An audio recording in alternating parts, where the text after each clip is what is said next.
പിതാവിൻ്റെയും പുത്രൻ്റെയും പരിശുദ്ധാത്മാവിൻ്റെയും നാമത്തിൽ ആമേൻ. എൻ്റെ പ്രിയപ്പെട്ട ഇന്ന് ഫെബ്രുവരി 3 ചൊവ്വാഴ്ച.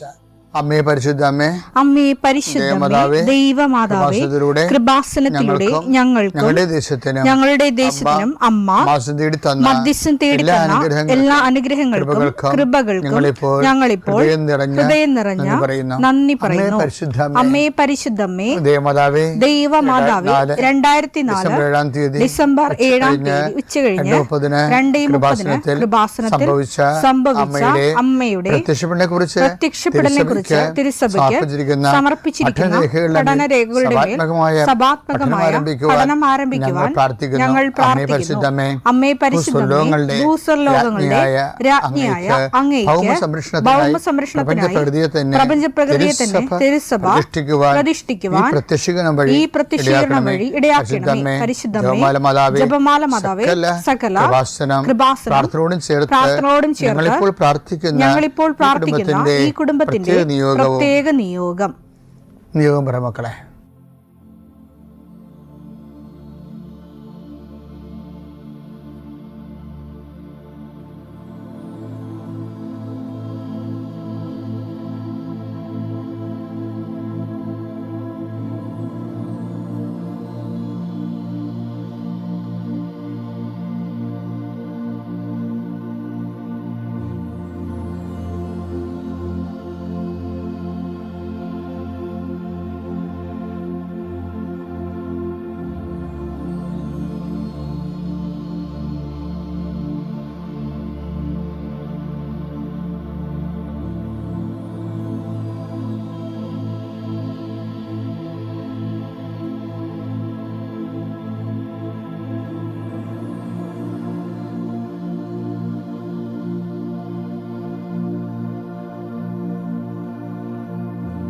അമ്മയുടെ പ്രത്യക്ഷീകരണത്തിന്റെ ഈ അനുഗ്രഹവേളയിൽ ഞങ്ങൾക്ക് സാധിച്ചു തരുവാൻ കനിയണമേ.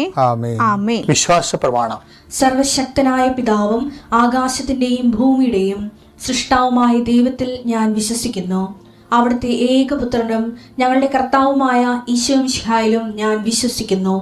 ഈ പുത്രൻ പരിശുദ്ധാത്മാവിനാൽ ഗർഭസ്ഥനായി കന്യകാമറിയത്തിൽ നിന്ന് പിറന്ന് പൊന്തിയോസ് പീലാത്തോസിന്റെ കാലത്ത് പീഡകൾ സഹിച്ച് കുരിശിൽ തറയ്ക്കപ്പെട്ട് മരിച്ച് അടക്കപ്പെട്ട് പാതാളങ്ങളിൽ ഇറങ്ങി മരിച്ചവരുടെ ഇടയിൽ നിന്ന് 3-ാം നാൾ ഉയർത്ത് സ്വർഗത്തിലേക്ക് എഴുന്നള്ളി സർവശക്തിയുള്ള പിതാവായ ദൈവത്തിന്റെ വലതുഭാഗത്തിരിക്കുന്നു.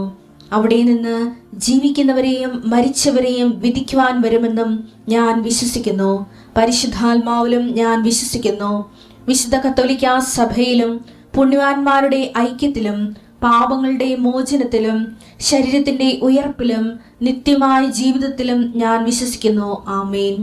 സുഖസ്ഥനായ ഞങ്ങളുടെ പിതാവേ, അങ്ങയുടെ നാമം പൂജിതമാകണമേ. അങ്ങയുടെ രാജ്യം വരണമേ. അങ്ങയുടെ തിരുമനസ് സ്വർഗത്തിലെ പോലെ ഭൂമിയിലും ആകണമേ.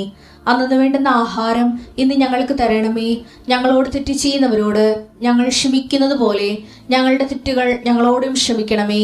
ഞങ്ങളെ പ്രലോഭനത്തിൽ ഉൾപ്പെടുത്തരുതേ, തിന്മയിൽ ഞങ്ങൾ രക്ഷിക്കണമേ. ആമേൻ. നന്മ നിറഞ്ഞ മറിയമേ, സ്വസ്തി. കർത്താവ് അങ്ങയുടെ കൂടെ സ്ത്രീകളിൽ അങ്ങ് അനുഗ്രഹിക്കപ്പെട്ടവളാകുന്നു. അങ്ങയുടെ ഉദരത്തിൻ ഫലമായി ഈശോ അനുഗ്രഹിക്കപ്പെട്ടവനാകുന്നു. പരിശുദ്ധ മറിയമേ, തമ്പുരാന്റെ അമ്മേ, പാപികളായ ഞങ്ങൾക്ക് വേണ്ടി ഇപ്പോഴും ഞങ്ങളുടെ മരണസമയത്തും തമ്പുരാനോട് അപേക്ഷിക്കണമേ. ആമേൻ. കർത്താവേ, നിന്റെ ഉന്നതമായ നാമത്തിന് സ്തോത്രം ചെയ്യും. കർത്താവേ, നിന്റെ വിശുദ്ധ പൗരോഹിത്യത്തെ മഹത്വപ്പെടുത്തണമേ. കർത്താവേ, സഭയിലുള്ള സാന്നിധ്യം പ്രകടമാക്കണമേ. 40 വർഷം അർപ്പിച്ച കുർബാനയുടെ യോഗ്യതയാൽ കൃപാസ്ഥാനത്താരെ ജീവനോടെ പ്രത്യക്ഷപ്പെട്ട പരിശുദ്ധ അമ്മയുടെ പ്രത്യക്ഷീകരണ സ്ഥിരീകരണത്തിനായി ഇന്ന് കൃപാസ്ഥാനത്താരെ നടക്കുന്ന 10,000-കണക്കിന് മനുഷ്യരുടെ പ്രാർത്ഥനയോട് കൂടെ ദൈവവേദലെ ഞാൻ നിന്നെ ഈശോനാമത്തിൽ ആസ്വദിക്കുന്നു. കർത്താവേ, ജോലിയില്ലാത്തവര്, വീടില്ലാത്തവര്, ജീവിതത്തിൽ കലഹങ്ങളും ഭിന്നതകൊണ്ട് പിരിഞ്ഞു താമസിക്കുന്ന ജീവിത പങ്കാളികളെ, കുഞ്ഞുങ്ങളുടെ തെറ്റായ അവസ്ഥകൾ കണ്ട് വിഷമിക്കുന്ന മാതാപിതാക്കന്മാരെ, ശാരീരികമായ രോഗങ്ങളെ അവസരപ്പെടുന്നതും രോഗം സുഖമാക്കുന്നതിന് സമയമെടുക്കുന്നില്ല എന്ന് ഓർത്ത് ഉത്കണ്ഠപ്പെടുന്നവരെയും സമർപ്പിച്ച് പ്രാർത്ഥിക്കുന്നു. ഇന്ന് യാത്ര ചെയ്യുന്നവരെ, ഇന്നത്തെ യാത്രയ്ക്ക് വേണ്ടി വിവിധമായ ഒരുക്കിയിരിക്കുന്ന ലക്ഷ്യങ്ങൾ, കണ്ടുമുട്ടുന്ന വ്യക്തികൾ, സംസാരിക്കുന്ന സംഭാഷണങ്ങൾ, എഴുതുന്ന രേഖകൾ, ഒപ്പിടുന്ന ഡോക്യുമെൻറ്റുകൾ, പങ്കെടുക്കുന്ന ഇൻ്റർവ്യൂകൾ, സെൻഡ് ചെയ്യുന്ന മെസ്സേജുകൾ എല്ലാം കർത്താവിൻ്റെ കൃപയാൽ നിറയപ്പെടാനും, നീ ഇന്ന് തിരികെ എത്തുന്ന സമയത്ത് കർത്താവിൻ്റെ കൃപ നിറഞ്ഞു നിന്നുകൊണ്ട് സന്തോഷം വന്ന് ഉറങ്ങുവാനും, ഇന്നത്തെ ദിവസം മുൻനിർത്തി നീ കണ്ടുമുട്ടുന്ന ഓരോ നിമിഷങ്ങളെയും, നിൻ്റെ ഓരോ സമയങ്ങളെയും, സന്ദർഭങ്ങളെയും, എല്ലാം സംരംഭങ്ങളെയും പരിശുദ്ധമ്മ ദൈവമാതാവിൻ്റെ മധ്യസ്ഥത്തിൽ രാത്രിയും തിരിച്ചെത്തുന്നവരെ കർത്താവിൻ്റെ നാമത്തിൽ മാതാവിൻ്റെ മധ്യസ്ഥതയും ഞാൻ നിൻ്റെ ജീവിതത്തെയും നിൻ്റെ കുടുംബത്തെയും ഈശോ നാമത്തെ ആശീർവദിക്കുന്നു. എൻ്റെ പ്രിയപ്പെട്ടവർ, നമ്മൾ ഈ ദിവസങ്ങളിൽ വിശ്വാസ വളർച്ചയെക്കുറിച്ചാണ് സംസാരിക്കുന്നത്. നിശ്ചലമായ വിശ്വാസം, സ്ഥിരമായ വിശ്വാസം വിശ്വാസ തളർച്ചയുടെ സൂചനയാണ്. വിശ്വാസം വളരുന്നില്ലെങ്കിൽ നമുക്ക് തളർച്ചയാണ് സംഭവിച്ചിരിക്കുന്നത്. അതെങ്ങനെ റിപ്പയർ ചെയ്യാവുന്ന ഇന്നലെ നമ്മൾ കണ്ടത്. ഇന്നിപ്പോൾ കാണുന്നത് വിശ്വാസ വളർച്ചയെക്കുറിച്ച് ബൈബിൾ വാചാലമായിട്ടാണ് സംസാരിക്കുന്നത്. ആരെയും വിശ്വാസം വളരേണ്ടതാണെന്നുള്ള കോൺസെപ്റ്റ് തന്നെയാണ് ബൈബിൾ ഉറച്ചു നിൽക്കുന്നത്. 2 തെസ്സലോനിക്കർ 1:3 വായിച്ചേ.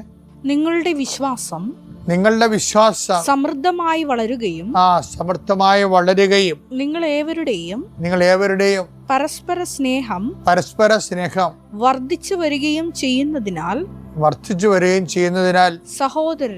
സഹോദരങ്ങളെ നിങ്ങൾക്ക് വേണ്ടി എപ്പോഴും ദൈവത്തിന് ഉചിതമാം വിധം നന്ദി പറയാൻ ഞങ്ങൾ കടപ്പെട്ടിരിക്കുന്നു.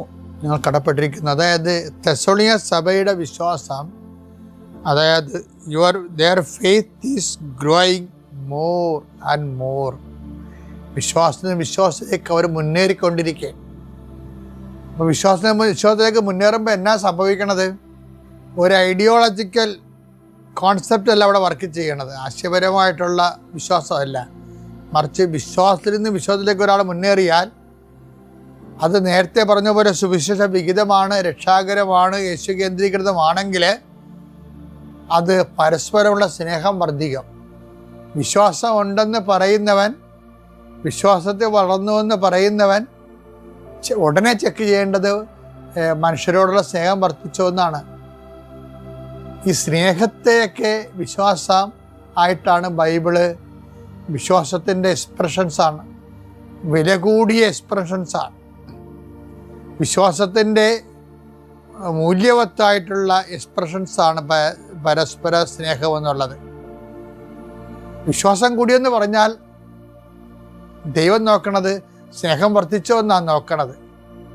മനുഷ്യന്മാരോടുള്ള സ്നേഹം, അവശരോടുള്ള സ്നേഹം, കരുണ അർഹിക്കുന്നതോടുള്ള സ്നേഹം, നമുക്കൊന്നും ലഭിക്കാതെ തന്നെ അങ്ങോട്ട് മറ്റുള്ളവരെ നിലനിർത്താനുള്ള സ്നേഹം, വളർത്താനുള്ള സ്നേഹം, ഇതൊക്കെ വളർന്നിട്ടുണ്ടെങ്കിലാണ് വിശ്വാസം വളർന്നുവെന്ന് ദൈവം കണക്കിലെടുക്കണം. അത് നമ്മൾ വളരെ ഗൗരവതരമായ ആശയപരമായിട്ടുള്ള, എനിക്ക് കഴിഞ്ഞ ആഴ്ചത്തേക്കാൾ വിശ്വാസമുണ്ട് ഇപ്പം തോന്നേണ്ടത്. ശരിക്കും പറഞ്ഞാൽ പരസ്നേഹത്തിൻ്റെ മേഖലകളിൽ അതനുസരിച്ചുള്ള അഭിവൃദ്ധി ഉണ്ടായിട്ടുണ്ടെന്ന് നോക്കണം.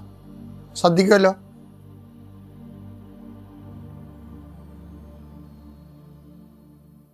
അത്യപൂർവ ദൈവാനുഭവങ്ങൾ ഇനി നിങ്ങൾക്കും സ്വന്തം. ഈ യൂട്യൂബ് ചാനൽ ഇതുവരെ സബ്സ്ക്രൈബ് ചെയ്തിട്ടില്ലെങ്കിൽ ഇപ്പോൾ തന്നെ സബ്സ്ക്രൈബ് ചെയ്യുക. ഈ വീഡിയോ ഇപ്പോൾ തന്നെ നിങ്ങളുടെ സുഹൃത്തുക്കൾക്ക് ഷെയർ ചെയ്തുകൊണ്ട് കർത്താവിന്റെ പ്രേക്ഷിതരാകുക.